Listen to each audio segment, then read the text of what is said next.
Yan, naglagay lang po ako ng water, pamintang buo,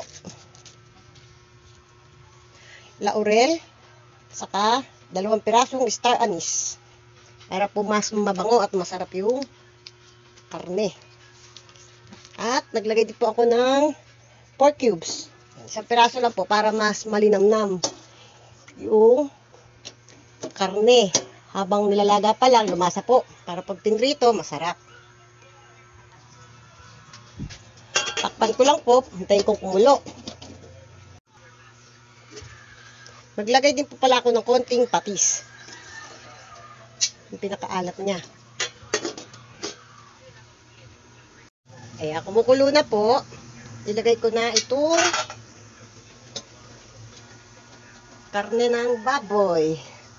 Ay, ay, ay, sis Bombay. Yan. Pakuluan ko lang po yan ng mga 1 hour or 45 minutes. Depende po. Takpan ko po muna. Ayan. 30 minutes na po siyang pinakukuluan. Lagyan ko po ng sili. Para po kumapit yung sili hanggang loob. Para may anghang po siya hanggang loob.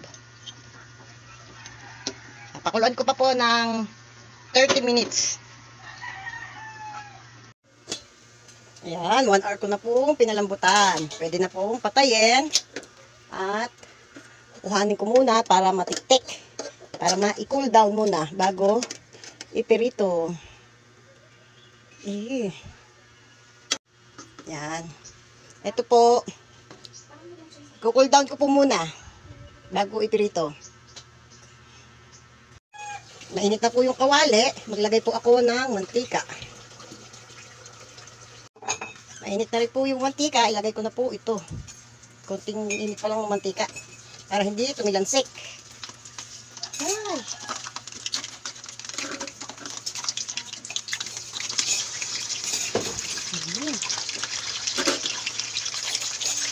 Tatakpan ko lang po ng konti para po hindi matilansik. Takip po, yung takip po nito hindi masyadong close. Para po may singaw yung init niya. Yan lang po para lang hindi umano yung tilansik. Hindi kumalat yung tilansik. After 5 minutes po, bibilangin ko lang. Babalik ko lang. Yan. Kulang yung mantika.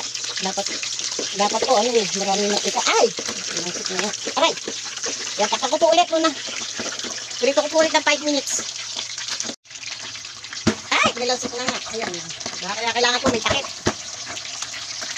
Yan, after 5 minutes po, patayin ko muna yung kalan at kukunin ko muna ulit.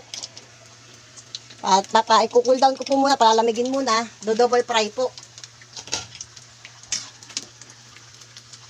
Yan. Bali 10 minutes ko po pinrito muna to. Baliktaran, ipa 5 minutes. Mainit na po yung mantika bago ilagay ito. Double fry na liempo.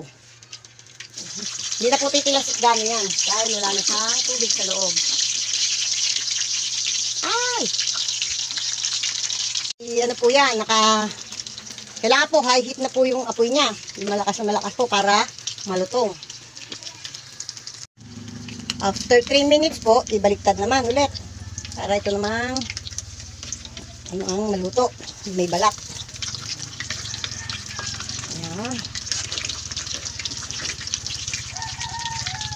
Baliktarin ko po ulit after 5 minutes. Ayan, 5 minutes ko niluto itong may taba. Para lumutong. Wow, ang ganda. Ito.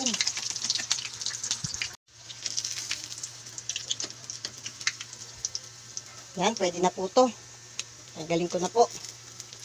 Ganda yun.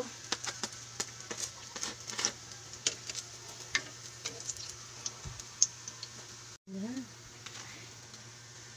Patitikin ko lang po muna para yung mantika tanggal yung ibang mantika.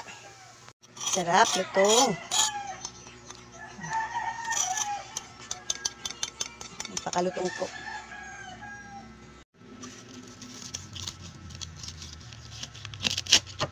Lutong.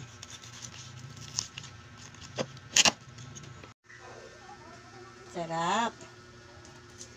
Naggawa lang po ako ng sausawan na bawang, sibuyas, saka sili. Kalamansi at toyo. Sarap lutong.